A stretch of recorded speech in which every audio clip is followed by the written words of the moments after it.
Plate form پہ موجود ہیں. آپ لوگوں نے ہمیشہ ہمارے ساتھ تعاون کیا ہے اور میں امید کرتا رہوں گا کہ جیسے کہ مجھے یہ نئی ذمہ داری سونپی گئی ہے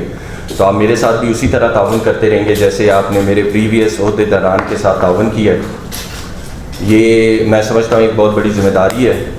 اور میں اس کے ساتھ انصاف کرنے کی جتنی میرے اندر صلاحیت ہے پوری کوشش کروں گا.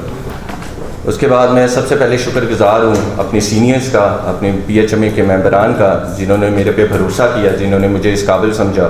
اور یہ ایک ذمہ داری مجھے سونپی گئی. خاص طور پہ میں کاشف ضیاء صاحب کا, میاں فاروق صاحب کا, حاضر خان صاحب کا, چودھری اسلم صاحب کا, حاجی سلامت صاحب کا, محمد احمد صاحب کا, راشد محمود صاحب کا اور جتنی بھی میری ایگزیکٹو باڈی ان سب کا, جن کا نام میں لے گیا, جن کا نہیں لے سکا اس کے لیے میں معذرت, میں سب کا شکر گزار ہوں. اب اس پریس کانفرنس کو بلانے کا ایک تو میرا مقصد یہ تھا کہ میں آپ کی میڈیا کے ساتھ اپنا ذاتی طور پہ میرا یہ پہلا انٹریکشن ہے تو میں چاہتا تھا کہ ایک تو ہم لوگوں کی ذرا شناسائی ہو جائے. دوسرا میرا مقصد یہ تھا کہ اس وقت جیسے کہ آپ جانتے ہیں, آپ سارے لوگ اس چیز سے واقف ہیں کہ جو ہمیں اس وقت انڈسٹری میں اتنے زیادہ مسئلے مسائل درپیش ہیں وہ کسی سے ڈھکے چھپے نہیں ہوئے اور یہ سارے ہی اس وقت انڈسٹریلسٹ آپ کے سامنے بیٹھے ہیں. ہر بندے کی اپنی ایک پین ہے اور ایکیومولیٹو ایفرٹ کر کے شاید ہم جو قائد ایوان تک ہیں ان مسئلوں کو لے کے جانا چاہتے ہیں تاکہ ہماری بھی کوئی سنوائی ہو سکے, کیونکہ ہم جو ہیں اس سیکٹر سے بلانگ کرتے ہیں جو سب سے زیادہ لیبر انٹینسو انڈسٹری ہے پورے پاکستان کی, جہاں پہ سب سے زیادہ لیبر انوالومنٹ ہے. نہ وہ اسپننگ ہے, نہ وہ ویونگ ہے, نہ وہ پرنٹنگ ہے, نہ وہ کوئی اور سیکٹر ہے. سب سے زیادہ جو روزگار, جو گھرانوں کا روزگار ہے, وہ سب سے زیادہ لیبر انٹینسو انڈسٹری جو ہے وہ ہماری گارمنٹ انڈسٹری ہے, جس کو سب سے زیادہ نگلیکٹ کیا جا رہا ہے اس وقت. مجھے لگتا ہے کہ ہمارے اس وقت انڈسٹری کو جو امپورٹنس ملنی چاہیے وہ کوئی بندہ بھی اس وقت ہماری انڈسٹری کو وہ امپورٹنس نہیں دے رہا, جس کی وجہ سے ہماری کچھ چیلنجز ہیں جو بڑے بیسک سے چیلنجز ہیں جن کو میں ون بائی ون آپ لوگوں کے سامنے پیش کروں گا اور میں کوشش کروں گا کہ ان کی جو ریمیڈی ہے, جو ان کے حل ہیں, کچھ تو میں خود تجویز کروں گا, کچھ ہم چاہیں گے کہ جب میں یہ سامنے ہم قائد ایوان تک لے کے جائیں تو ہماری اپنی گورنمنٹ سے بھی گزارش ہوگی کہ ہماری سنوائی ہو سکے اور وہ اس کے لیے ہمیں بہتر سے بہتر جو حل ہے وہ بتا سکیں. تو فائنانسنگ کے لیے ہمیں یہ کوشش کرنی چاہیے کہ ہماری ریکویسٹ ہے کہ فائنانسنگ کو ایز کیا جائے تاکہ نیو انویسٹر آ سکے, نیو انڈسٹری لگ سکے, جس سے کمپیٹیٹیونیس جو ہے مارکیٹ میں وہ انکریز ہو سکے. پانچواں میرا ایک پوائنٹ بڑا امپورٹنٹ ہے جس کو نگلیکٹ کیا جاتا ہے لیکن ابھی اس کا ٹائم نہیں ہے, لیکن میں چاہتا ہوں کہ اس کو قبل از وقت ہی ہم ایڈریس کرنا شروع کر دیں تاکہ بجائے اس کے کہ جب یہ مدعا ہمارے سر پہ ہو تو تب ہم بھاگ دوڑ کریں. وہ ہے continuation of GSP plus status. GSP plus status ایک واحد وہ ایک فیکٹر ہے جس کی وجہ سے ابھی بھی انڈسٹری جو ہے وہ بریتھ کر رہی ہے اور یہ غالباً 2027 تک جو ہے اس وقت تک ویلڈ ہے. میری ریکویسٹ ہوگی گورنمنٹ سے کہ وہ آلریڈی ڈپلومیٹک ایفرٹس کریں تاکہ اس جو GSP پلس اسٹیٹس ہے اسے ہم فردر کنٹینیو کر سکیں اور اس کو 2030-2032 تک جہاں تک بھی وہ ڈپلومیٹک ایفرٹ سے اس کو ایکسٹینڈ کروا سکتے ہیں وہ اس کو ایکسٹینڈ کروائیں, بجائے اس کے کہ ہم 2027 میں اس کے لیے کوشش کر رہے ہوں. میری ریکویسٹ ہوگی گورنمنٹ سے کہ وہ آلریڈی اس کے لیے ڈپلومیٹک ایفرٹس کریں تاکہ ہم اس کو جو ہے آگے بھی فردر کنٹینیو کر سکیں. تو اسکل ڈیولپمنٹ کے لیے میری ریکویسٹ ہوگی گورنمنٹ سے کہ ہمیں ووکیشنل انسٹیٹیوٹ پہ specially value added industry sector سے ریلیٹڈ جو اسکلز ہیں اس کے لیے کوئی ایسے انسٹیٹیوشن بنائے جائیں. اس میں ہم PHMA سے بھی ڈسکس کریں گے, مطلب اپنے عہدے داران سے بھی ڈسکس کریں گے, ان کی تجویز بھی لیں گے کہ کیا اس میں ہم رول پلے کر سکتے ہیں. لیکن دیکھیں جی, ریاست کا جو کردار ہوتا ہے وہ ایک ماں کا کردار ہوتا ہے اور ریاست کہتے ہیں جی ماں کا رول ہوتا ہے اس کا, تو ریاست کے بغیر مجھے نہیں لگتا کہ ہم ان چیزوں میں کامیاب ہوں گے. ہم اپنا انپٹ دیتے رہیں گے, ہم اپنی انڈیویجول کیپیسٹی میں جو بھی اس ووکیشنل انسٹیٹیوٹ یا اسکل ڈیولپمنٹ کے لیے ہم کر سکیں گے ڈیفینیٹلی میری کوشش ہوگی کہ اس میں ہم کریں. لیکن ہماری التجا ہے گورنمنٹ سے بھی کہ وہ بھی اس بارے میں تھوڑا سا دیکھیں. انشاءاللہ ہم انٹریکشن بھی کرتے رہیں گے آگے جا کے اور میری کوشش ہوگی ایز اے بحیثیت وائس چیئرمین کہ ہم میکسیمم ایونٹس کریں, ہم اپنی میکسیمم کوریج لینے کی کوشش کریں تاکہ ہم اپنے پوائنٹس کو جو ہے یہ دیکھیں. اس کا مقصد میرا صرف اور صرف یہ ہے کہ ہماری انڈسٹری جو اس وقت سفر کر رہی ہے, میں بار بار یہ بات کر رہا ہوں, پلیز اس کا احساس کریں. ہم انڈسٹریلسٹ اکیلے افیکٹ نہیں ہوں گے, ہمارا پورا معاشرہ اس سے افیکٹ ہوگا. آپ سب کا بہت بہت بہت شکریہ. نام جی بھائی, بات یہ ہے کہ دیکھیں, سب سے پہلے تو میں پی ایچ ایم اے کا شکر گزار ہوں اپنے ان بھائیوں کا, فاروق صاحب کا, کاشف بھائی کا, چودھری صاحب کا, ظاہر خان صاحب کا, چودھری اسلامت صاحب کا. انہوں نے میرے پہ اعتماد کیا, کوئی وجہ ہے انہوں نے مجھے یہاں پہ بٹھایا. اس کی وجہ یہ ہے کہ اب ہم چاہتے ہیں کہ ہمارے اپنی سینئرز کو, ایکسپیرینس کو استعمال کرتے ہوئے, جو ہمارے والی نئی جنریشن ہے, ہم تھوڑا ہٹ کے کچھ کرنے کی کوشش کریں.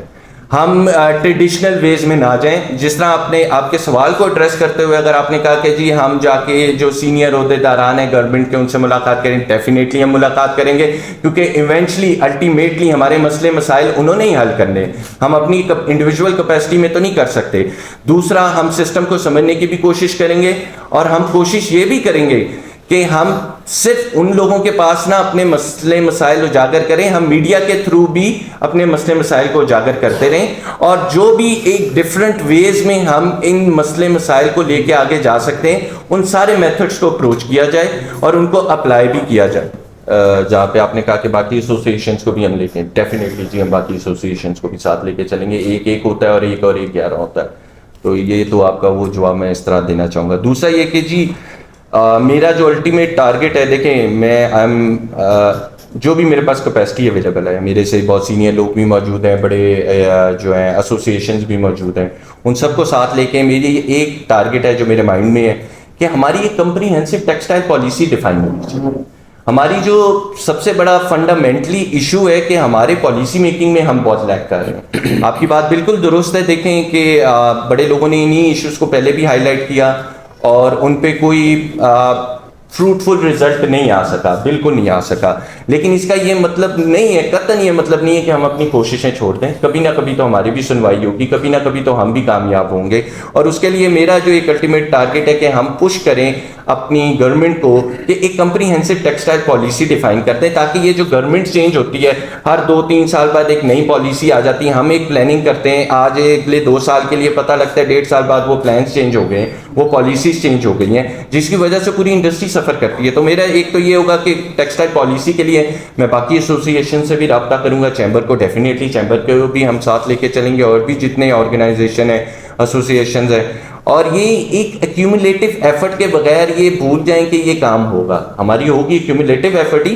لیکن ظاہری بات ہے آواز اپنی ہم پہنچانے کی کوشش کریں گے. اور باقی سننا نہ سننا یہ گورنمنٹ کی پریروگیٹو ہے, اس میں